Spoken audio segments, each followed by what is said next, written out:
membantu dia. Itu kebersamaan di situ, bersamaan di situ. Jadi kita harus berhati-hati memilih siapa akan membantu kita, memimpin kita. Kontrol, kerjasama, koordinasi semaksimal mungkin kita lakukan. Saya pada setiap kesempatan mengatakan bahwa yang agak sulit kita kerjakan tapi mudah diucapkan adalah koordinasi. Masalah koordinasi. Koordinasi itu sangat penting sekali.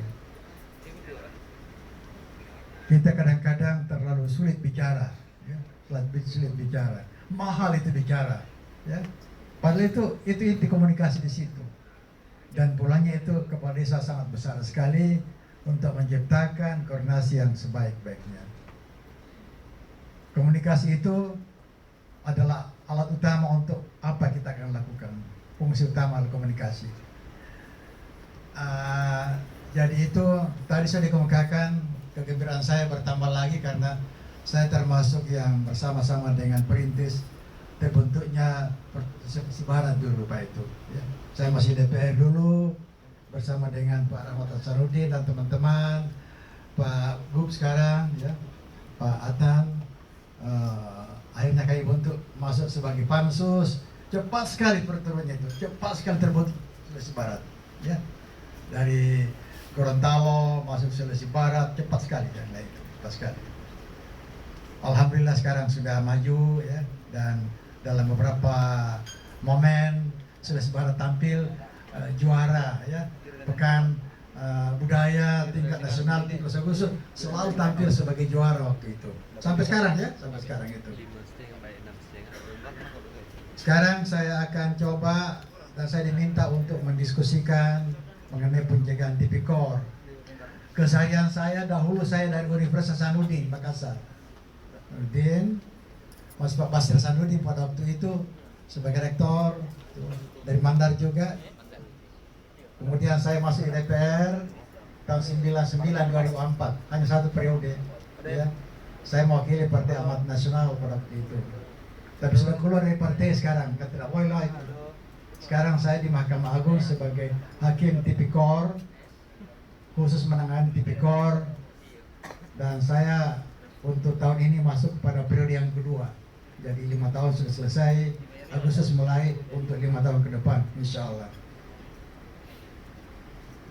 Dan tentu banyak hal yang berkaitan kepada tugas-tugas saya ini yang bisa saya kemukakan.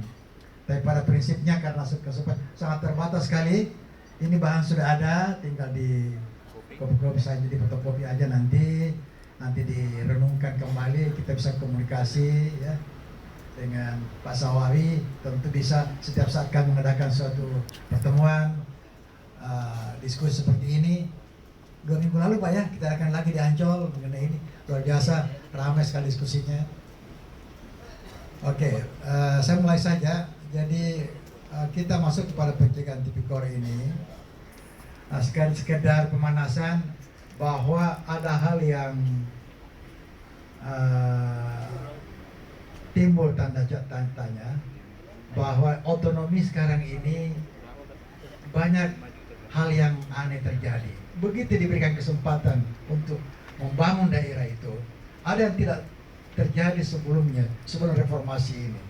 Artinya banyak korupsi yang terjadi di daerah ini dan terlibat di situ DPRD dengan legislatif dengan eksekutifnya di situ.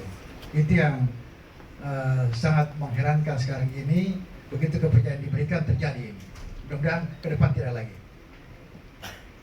Jadi perilaku korupsi dari jajaran DPRD banyak sekali apalagi pada saat pemberian penentuan tunjangan itu melanggar aturan. Sekarang ada lagi peraturan mengenai Undang Nomor 6 dari 2014 mengenai peraturan desa. Informasi aja ini. Sebelum lahirnya undang-undang ini banyak sekali kasus di Mahkamah Agung juga melibatkan kepala desa.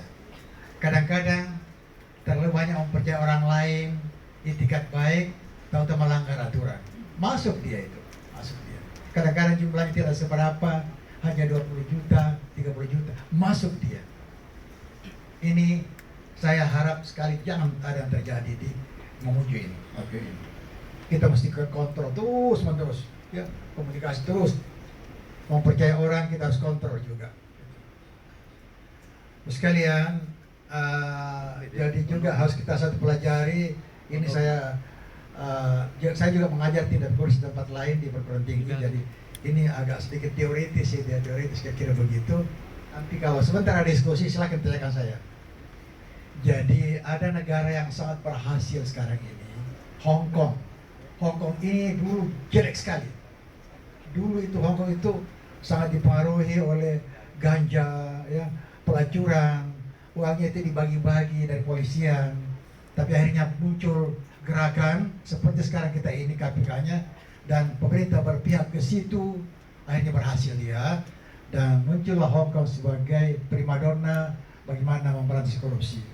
Ada komisi Independent Commission Against Corruption, komisi yang melawan korupsi situ. Di situ didukung dengan dukungan masyarakat yang begitu termotivasi. Masyarakat selalu melaporkan ada hal yang terjadi, jadi masyarakatnya tidak apatis. Bergairah mereka itu melaporkan kalau ada yang terjadi.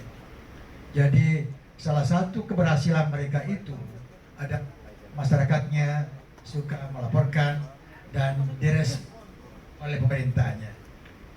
Masyarakat akan menjadi apatis bila mana laporan itu tidak digubris itu, Pak ya. Gitu. Jadi harus direspons. Saya juga sebagai dosen di samping sebagai hakim, kalau ada mahasiswa saya di Universitas Nasional, telepon saya, SMS saya akan balas itu. Saya tidak boleh jual mahal, meskipun saya sebagai guru besar, karena dia memerlukan, saya balas dia itu. Karena komunikasi penting sekali. Saya hanya berarti kalau saya berkomunikasi. Jadi nilai kita dari situ, Pak. Bukan prestise, bukan. Bagaimana kita membagi ilmu kita, keahlian kita, pengabdian kita, agar orang lain itu berbuat. Itu amal jariah. Orang katakan itu, dalam ulama katakan begitu. Kita harus berbuat. Jadi korupsi ini sederhana sekali, Bapak sekalian. Jujur, itu aja, jujur. Kalau kita sudah jujur itu, aturan apapun sederhananya pasti bagus itu. Ini Pak Wopak juga selalu kemukakan waktu saya membantu beliau mengajar di Universitas Hasanuddin, mengajarkan mengenai HAM dan tidak pidana korupsi waktu itu. Jujur kita itu. Kalau kita jujur itu semuanya beres, ya. Kemudian kita hubungan kemanusiaannya kita bagus, ya. Dan selalu mengintrospeksi diri. Apa yang kurang, apa yang salah. Apa yang kurang, apa yang salah. Apa yang perlu ditingkatkan. Itu aja. Sesungguhnya sekalian, di awal reformasi ini ada gagasan pemberantasan KKN ini sedemikian rupa yang digagas oleh Partnership for Government ini, ya, kemitraan, lembaga kemitraan ini. Panjang ini dan nanti ya sederhanakan saja. Dan terutamanya mengenai perubahan sikap dan perilaku, ya. Kemudian kan meningkatkan tekanan dan pengawasan masyarakat terhadap pemerintah. Jadi pemberdayaan masyarakat yang perlu digarahkan di situ. Bagaimana masyarakat, jangan kita takut-takuti dia, malah kita hargai dia kalau melaporkan itu. Jangan kita persulit dia. Kita aktifkan, kita gairahkan mereka itu agar sudah melaporkan hal-hal yang aneh. Bagaimana laporannya nanti kita tanggapi, nanti kita perhatikan itu. Apakah ada masalahnya, ada masalah hukumnya dan sebagainya. Jadi intinya jangan kita jadikan masyarakat itu apatis. Dulu kita berada di situ, kondisi itu pada era pemerintahan dulu.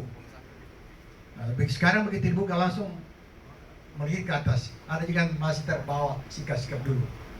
Tapi ini tergantung kepada pimpinan desa, kepala desanya, bagaimana kita aktifkan, kita bangkitkan gairah masyarakat kita bersama-sama dengan kita. Dalam beberapa hal tergantung bagi peran serta partisipasi masyarakat itu.